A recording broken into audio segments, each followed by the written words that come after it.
Hello, I'm in sunny California and my husband and I are renting an ADU. I wanted to discuss with you the incredible value that ADUs bring and sort of describe why and what maybe you can also add an ADU to your property. Okay, so this property is actually in the front of the main house, which is in the back. That allows them to have a front yard, which is private, I can't see it, and then a backyard. And then we have a little yard in the front. We have a grill and a little yard here, and walkway up to the front door. That allows everybody to be private. Permitting wise and location wise, you do have to comply to all the setbacks that every town would require. I don't know if you could get a variance for an ADU. Usually they're very stringent on that, but the setback is usually smaller. So for example, in Portsmouth, New Hampshire, the setback is 5 feet. So that allows you to have some flexibility as to where you put it, or you could take an old garage that might be falling down, or barn, or some sort of structure, even maybe a large shed, and do an addition to it. So the size wise, there are minimums and maximums. Every state and every town is different, but every area is trying to allow ADUs. I can think of some exceptions, but for the most part, in larger, densely populated areas, we're trying to get permitting through so that we can add housing. Adding housing increases revenue for you because you'll be renting this out. And also, it just helps the community. It brings down the pricing for housing. And it's really important that our next generation of, the millennials, I call them zillennials, Gen Z, they are really going to struggle to buy homes, and we need to provide more housing to bring the housing prices down. And this is a great way. So let me talk about some of the key factors when you're designing or building an ADU. I've designed many, and I just love this little house because it feels very, very comfortable. So when I walk in, the homeowner has literally thought of everything.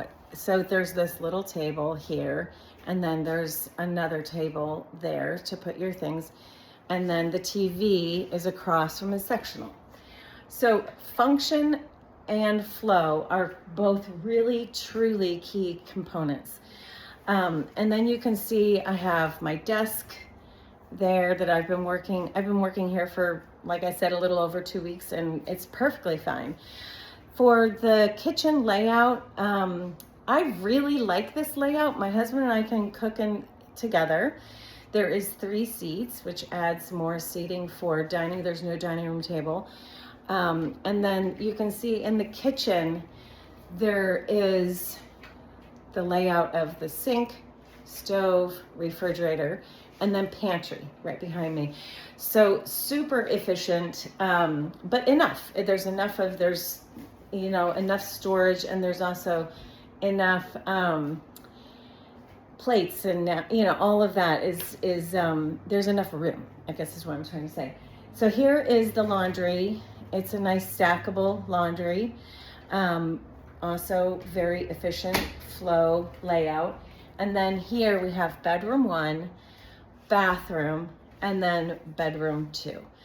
The front bedroom, I'll go in here, is larger. It has a king size bed and faces the front of the house. It also has a closet here, dresser, TV.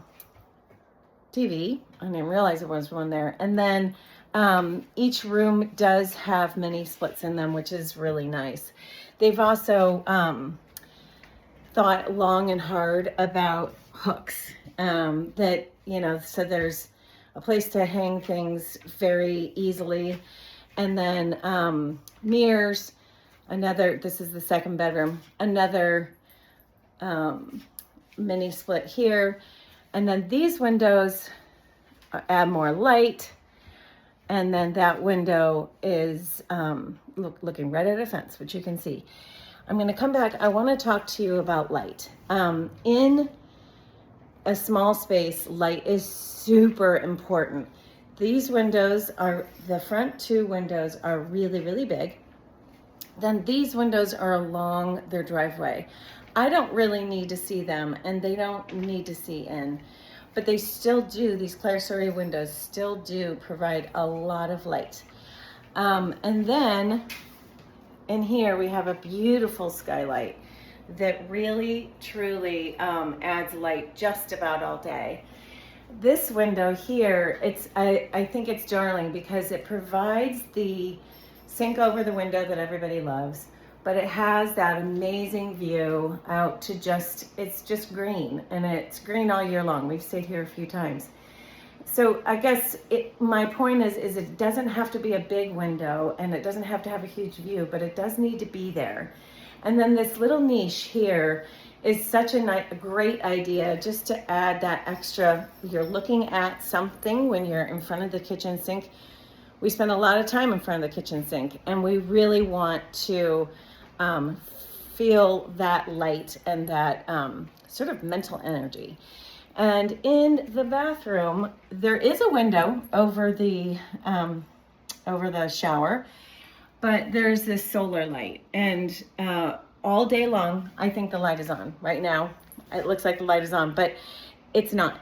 And I think that's pretty amazing that they get all that light. The roof pitch is very, very low. It's only probably a 312. That goes, for every 12 inches, it only goes up 3 inches.